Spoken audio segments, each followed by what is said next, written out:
कक्षा 10 विषय हिंदी सूरदास के पद दिनांक 10/9/2020।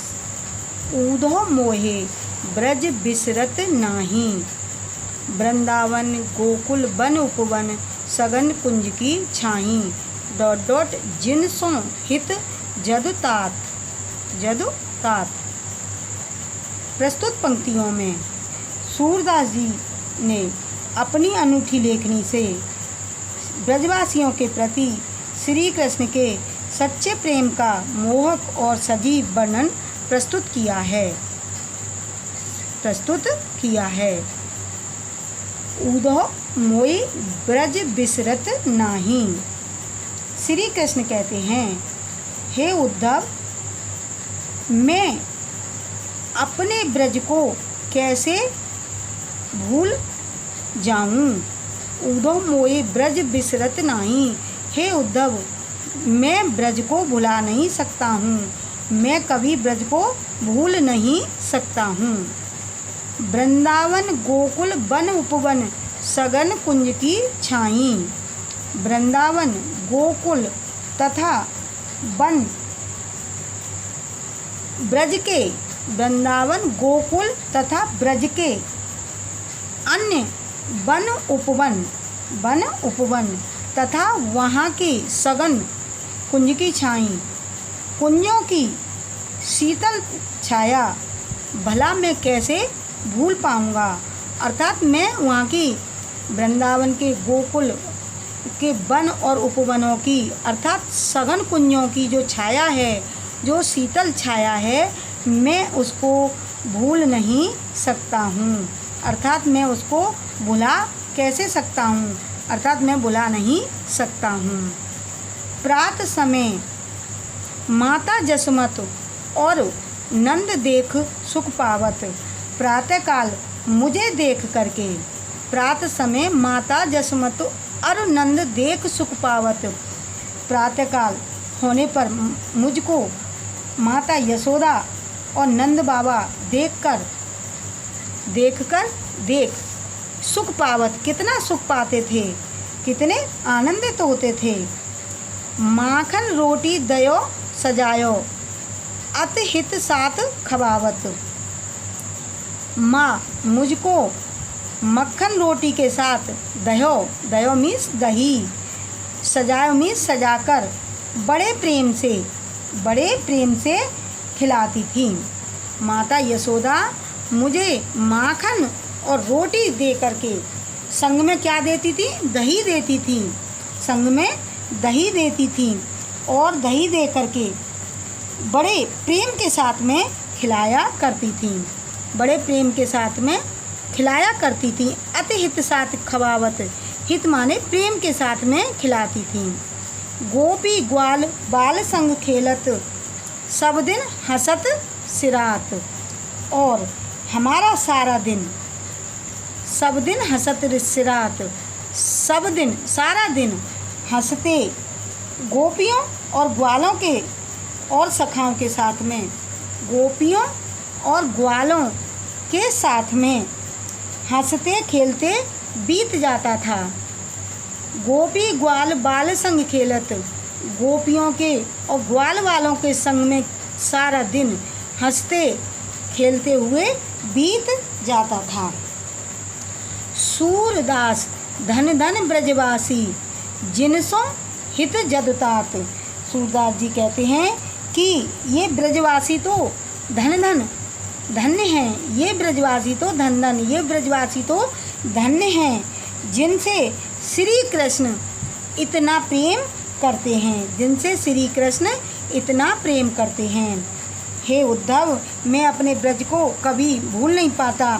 वृंदावन गोकुल तथा ब्रज के अन्य वन और उपवन, वहाँ की कुंजों की शीतल छाया भला मैं कैसे भूल सकता हूँ। हे उद्धव, मैं वहाँ की किसी भी चीज़ को नहीं भूल सकता हूँ। प्रातःकाल जब होता था तो माता यशोदा और नंद बाबा कितने खुश होते थे और वे मुझे मक्खन और रोटी और साथ में दही सजा करके बड़े प्रेम से खिलाते थे और मेरा सारा दिन गोपियों और ग्वाल वालों और सखाओं के साथ में हंसते खेलते बीत जाता था। सूरदास जी कहते हैं कि ये ब्रजवासी धन्य हैं, ये ब्रजवासी धन धन मीन्स धन्य हैं, जिनसो हित जदतात, और श्री कृष्ण जिनसे इतना प्रेम करते हैं, श्री कृष्ण से जितना प्रेम करते हैं। प्रस्तुत पद में भावुक हृदय का वर्णन किया गया है, श्री कृष्ण के भावुक हृदय का वर्णन किया गया है। ब्रज नंबर 2, ब्रज प्रवास के कार्यों का, श्री कृष्ण ने जो ब्रज में रहे थे, जितनी समय तक वहाँ वास किया था, उनके कार्यों का वर्णन किया है। भाषा ब्रजभाषा है, रस वियोग श्रृंगार का वर्णन है, अलंकार विरोधाभास अनुप्रास, और पद गेय पद है, पद गेय पद है। उदो मन न भये 10-20, एक उतो सो गयो श्याम संग को अवराध ईस, ... और नहीं जगदीश। उदो मन न भये 10-20। प्रस्तुत पंक्ति भ्रमर गीत प्रसंग का एक अंश है, भ्रमर गीत प्रसंग का एक अंश है। यहाँ गोपियाँ उद्धव के ज्ञान उपदेश से खिन्न होकर उन पर व्यंग कर रही हैं। यहाँ गोपियाँ उद्धव के ज्ञान उपदेश से खिन्न होकर उन पर व्यंग कर रही हैं। उद्धव मन न भये 10-20, हे उद्धव। गोपियाँ कहती हैं क्या कहती हैं कि हे उद्धव, मन न भये 10-20, मनुष्य के 10-20 मन होते तो कितना अच्छा होता। हे उद्धव, 10-20 मन होते तो कितना अच्छा होता। तो मन न भये 10-20, हमारे जो है मन 10-20 नहीं है। एक हो तो सो गयो श्याम संग, हमारा केवल एक ही मन था, हमारा केवल एक ही मन था, वह श्री कृष्ण के साथ चला गया, वह श्री कृष्ण के साथ चला गया।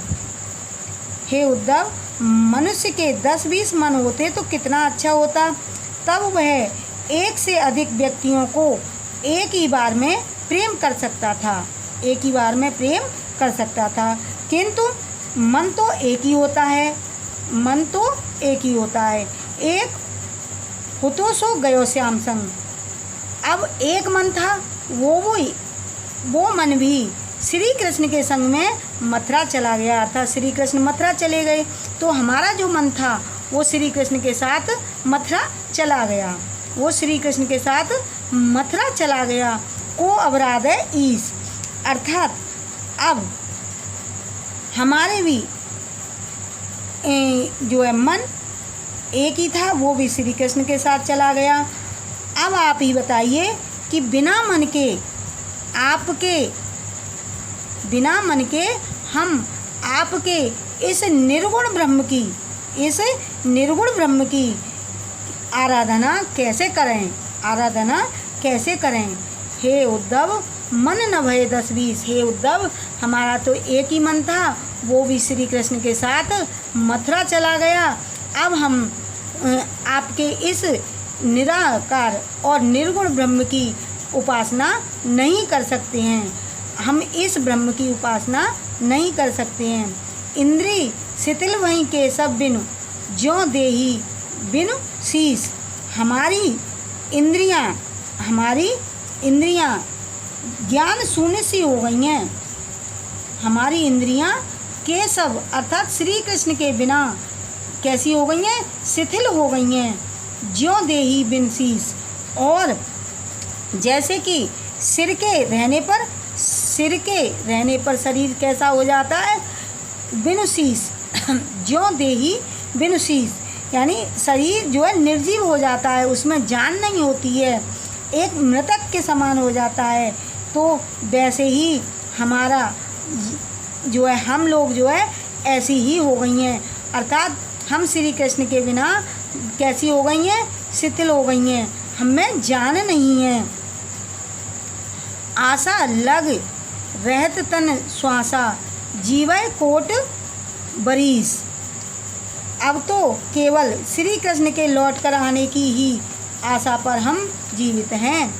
आशा लाग रहे तन श्वासा, हमारे अंदर क्या है, एक आस लगी हुई है और हम इसीलिए तन श्वासा, आशा लाग रहत तन श्वासा जीवय कोट बरीस। हमारे अंदर तो एक ही आस पर सांसें चल रही हैं, हमारी सांस एक ही आस पर चल रही हैं कि हम करोड़ों वर्ष जीवित रह सकती हैं। हम जीवई कोट बरीस, कोटि माने करोड़ों वर्ष तक, जीवई माने जीवित रह सकती हैं। हम करोड़ों वर्ष तक जीवित रह सकती हैं, क्योंकि श्री कृष्ण लौट कर आएंगे, श्री कृष्ण लौट कर आएंगे। हम तो इसी आस में जी रहे हैं, हम तो इसी आस में जी रहे हैं कि श्री कृष्ण लौट कर आएंगे। हमको ये उम्मीद है, ऐसा लगता है कि श्री कृष्ण वापस लौट कर आएंगे। हम इसी आस में करोड़ों वर्ष तक जीवित रह सकती हैं। तुम तो सखा श्याम सुंदर के सकल जोग के ईश। हे उद्धव, आप तो श्री कृष्ण के, हे उद्धव तुम तो सखा श्याम सुंदर के, हे उद्धव तुम तो श्री कृष्ण के परम मित्र हो, तुम तो श्री कृष्ण के परम मित्र हो और संपूर्ण योगियों में कैसे हो, पारंगत हो। तुम तो बड़े निपुण हो, बहुत ही निपुण हो, पारंगत हो। फिर भी सकल जोग के ईश, आप क्यों नहीं समझ पाते हैं, आप क्यों नहीं समझ रहे हैं कि हम प्रेम योगिनियाँ हैं। हम तो प्रेम की भूखी हैं और श्री कृष्ण के अतिरिक्त हम किसी से भी जो है कोई भी उपासना नहीं कर सकते हैं। सूर हमारे नंद नंदन बिन और नहीं जगदीश, हम किसी ईश्वर की उपासना नहीं कर सकते हैं, अर्थात हम पाने में असमर्थ हैं। हम तो अपने नंद नंदन को ही जगदीश मानती हैं, हम तो अपने नंद नंदन अर्थात श्री कृष्ण को ही जगदीश मानती हैं, अर्थात जगदीश्वर मानती हैं और हम किसी अन्य को नहीं मानती हैं। एक गोपियाँ कह रही हैं कि हे उद्धव, मन न भये 10-20। एक मन था, वो भी श्री कृष्ण के साथ मथुरा चला गया। अब आप ही बताइए कि हम बिना मन के आपके निर्गुण ब्रह्म की कैसे आराधना कर सकते हैं, कैसे उपासना कर सकते हैं। हमारी समस्त इंद्रियां ज्ञान शून्य हो गई हैं, अर्थात जैसा कि सिर के न रहने पर शरीर निर्जीव हो जाता है, अर्थात उसी तरह से अब श्री कृष्ण तो यहाँ से चले गए तो हम सब कैसी हो गई हैं, शिथिल हो गई हैं। अब तो हम एक ही आस में जी रहे हैं कि श्री कृष्ण लौट कर आएंगे, श्री कृष्ण लौट कर आएंगे। यही हमारी इसी आशा पर हमारी सांसें चल रही हैं और इस आशा पर हम करोड़ों वर्ष तक जीवित रह सकती हैं। हे उद्धव, आप ही बताइए, आप तो श्री कृष्ण के परम मित्र हैं और संपूर्ण योगों में पारंगत हैं, निपुण हैं।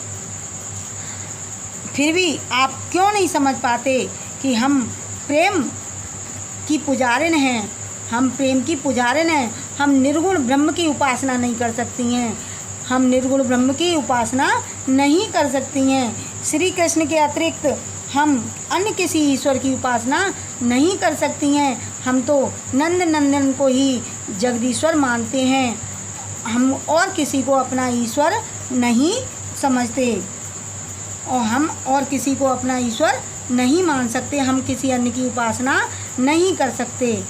प्रस्तुत पंक्ति में सगुण भक्ति की महत्ता का प्रतिपादन किया गया है। प्रस्तुत पंक्तियों में सगुण भक्ति की महत्ता का प्रतिपादन किया गया है। नंबर 2, गोपियों के अनंत प्रेम को साकार रूप दिया है। गोपियों के अनंत प्रेम को साकार रूप दिया है। योग में स्थित श्लेष ने व्यंग की तीव्रता को बढ़ा दिया है। भाषा ब्रजभाषा है, शैली लाक्षणिक है, रस वियोग श्रृंगार है, गुण माधुर्य है, अलंकार उपमा श्लेष और अनुप्रास है, छंद गेय पद है। छंद गेय